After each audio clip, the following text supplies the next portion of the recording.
बड' लेटेस्ट आपडेटआव बयखौबो बरायबाय। दिनैनि रादाबखौ फरायदों आं प्रमद खाख्लारि। गिबि निउस दङ बर' थुनलाइ आफादनि प्रेस बिबुंसार। बर' थुनलाइ आफादनि जानो गोनां 62थि बोसोरसालिया जथुमानि सोमोन्दै गुवारै सावरायलायनो आरो थावनिनि थि खालामनो थाखाय फैगौ 24 जुलाइ खालारखालि क'क्राझारनि गाहाय मावख' रुपनाथ ब्रह्म भवनाव फुंनि 10 रिंगायाव मिरु बर' थुनलाइ आफादनि मोनसे गोनांथार मिरु मावफुं जथुमाखौ लिंनाय जादों। बे जथुमायाव जिल्ला आफादफोरनि आफादगिरि नेहाथारिजों लोगोसे मिरु मावफुं सोद्रोमाफोर आरो लोब्बा आफादफोरखौ नुजाथिहैना थार सुबुरुन होनो प्रेस बिबुंसारनि गेजेरजों हांख्रायहरदों। दिनै मानास नेशनेल पार्कआव दावबायारिफोरनि मासुल बांहोनायनि हेंथायै चिरांनि फानबारियाव सोमावसारदों।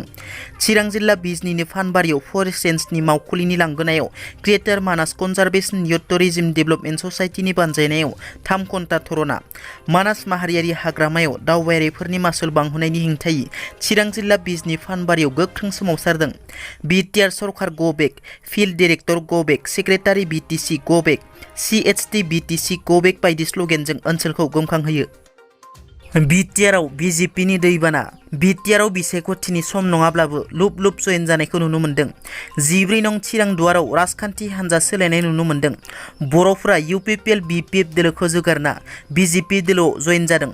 खमैबो सा 60सो गुबुन गुबुन आफाद गौथुमनि सोद्रोमाफोरा फामे बिबारनि माला गानदों। गोदानै जयेन जानाय सोद्रोमाफोरखौ बिटिसिनि MCLA प्रभात बसुमतारी बिथाङा दुंब्रुयै बरायदों। दोलोआव जयेन जानायनि उनाव गोदानै जयेन जानाय सोद्रोमाफोरा BJP जिन्दाबाद स्ल'गेन होयो। UPPLनिफ्राय जयेन जानाय माखासे सोद्रोमाफोरा बुङो दि जेबो उन्नति जानायखौ नुनो मोनैखाय UPPL दोलोनिफ्राय ओंखारनाय जादों, नाथाय जेबो दुखु मोनाखै होनना फोरमायो। बिटिसि सुक्तिनि सिगाङाव बिटिआरनि ट्राइबेल बेल्ट एन्ड ब्लकआव थानाय ट्राइबेल नङैफोरनो हा होनायनि गिबि मन्थ्रि डक्टर हिमन्त बिश्व शर्मानि बिबुंथिखौ गोख्रों रावजों सोंखारिदों दावराव देख्रेब नार्जारि बिथाङा। गिबि मन्थ्रि बिथाङा बुंनाय बाथ्रा एबा हाबा मावनो नागिरनायखौ गासिबो बर' फिसाफोरखौ हेंथा एबा निन्दा खालामनो थाखाय खावलायो। हिमन्त बिश्व शर्मानि बुंनाय रावा गासिबो नन प्रटेक्टेड क्लासनि बाथ्रा गैया, प्रटेक्टेड क्लासनि बाथ्रा गैया, गासिबो हा मोनजोबगोन होननाय बाथ्राया जोंनि बर'फोरखौ सेस खालामगोन। बर'आ जोबगोन। हाया जोंनि अधिकार, जोंनि जिउ, भबिष्यत। बे भबिष्यतखौनो हिमन्त बिश्व शर्माया मालायनो रानना होनो नागिरोब्ला, जोंनि हाया ट्राइबेल नङैफोरनि आखायाव थांजोबोब्ला जोङो हानि बिगोमा जानानै जोङो गलाम जानांगोन। हानि थाखाय गोदाव सोराव आन्दायबायनांगोन। जोंनि हाखौ जुदि मालायनो होनाय जायोब्ला बर'फोरा हानि भिखारि जानांगोन। बेखायनो बेखौ बर'फोरा हेंथा खालामनांगौ होनना दावराव देख्रेब नार्जारि बिथाङा खावलायो। बिटिआरनि चिरां जिल्लायाव फिन सिखावनि उदखार। बेबाराव सिखावनि नोजोराव रेलगारि। चिरां जिल्लानि धालिगाव पुलिस थानानि सिङाव थानाय बरथलायाव साननि समावनो सिखावफोरा रेलनि थाव खावदों।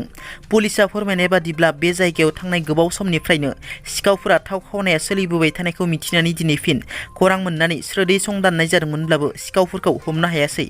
नाथाय गंनै थावनि द्रामखौ बोखांनो हायो। 60 लिटारै डिजेलनि गंनै द्रामखौ बोखांनो हायो होनना पुलिसा फोरमायो। दिनैनि रादाबा एसेनोसै। नोंथांमोना जुदि आंनि चेनेलखौ दासिमबो साबस्क्राइब खालामाखै, अन्नानै साबस्क्राइब खालाम। गोजोन्थों।